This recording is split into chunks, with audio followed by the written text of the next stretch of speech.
Some 45,000 waterbuck graze on the floodplains of the Gorongosa National Park in Mozambique. That's actually too many for the grass to sustain itself. Today, the animals are more jumpy than usual.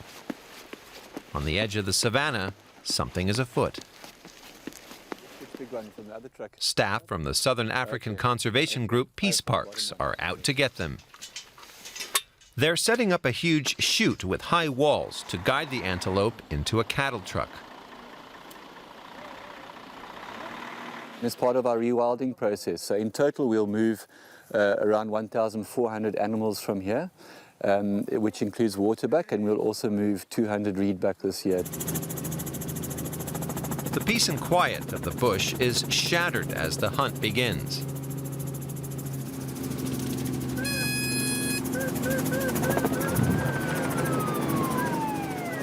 A helicopter circles the group of waterbuck and herds them in the direction of the truck.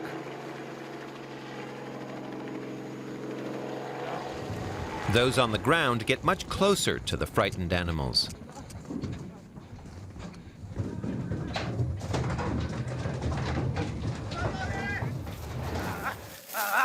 We've got 6 there, which is okay. I think we're up to a total of 30, so 2/3 of the way there. We've got 50, more or less 50 or 60 in the truck.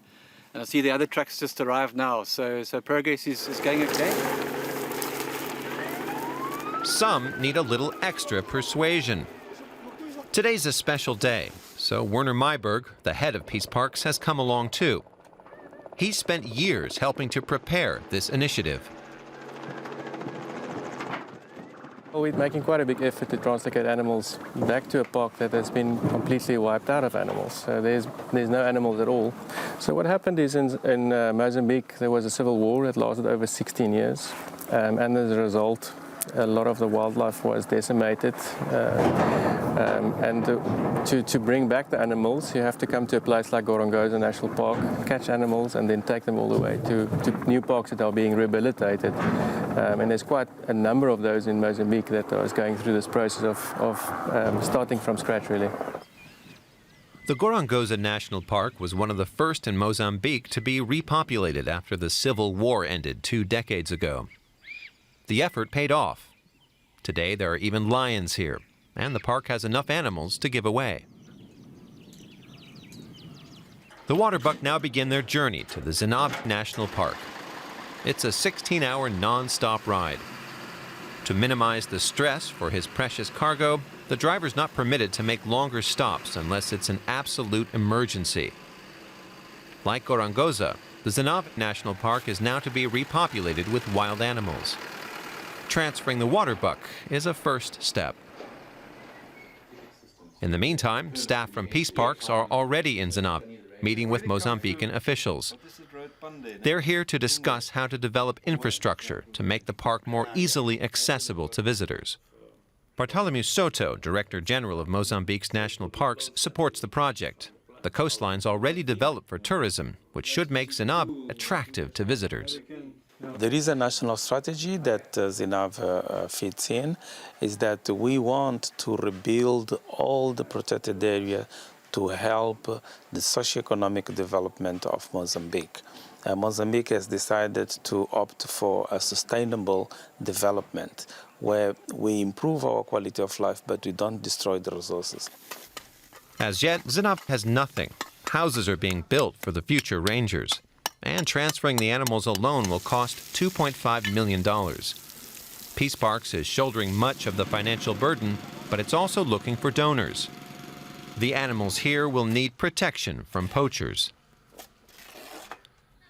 There are people living both in and around the park, most of them impoverished farmers or fishermen. They often clear the bush for farmland by setting fire to it. The conservationists hope to discourage that by ensuring the park provides a source of employment to local people.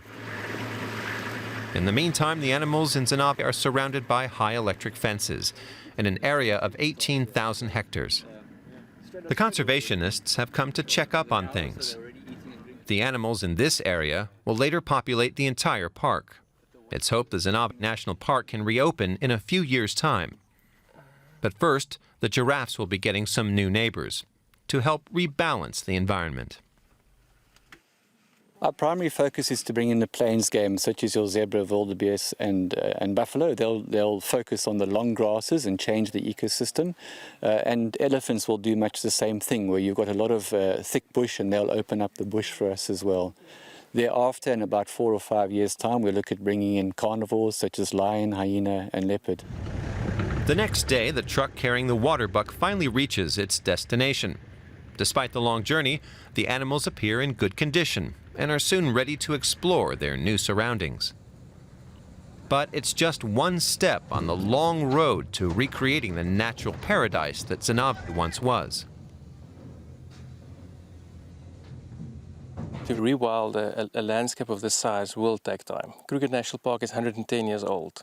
This area is a quarter of the size of the Kruger National Park, so it will take time. If you think there's very few animals left to rebuild the wildlife, bring it back to where it was, it will take anything 15 to 20 years to really get it back to just having reinstated the wildlife as it was before. The water buck from Gorongosa are already settling into their new home.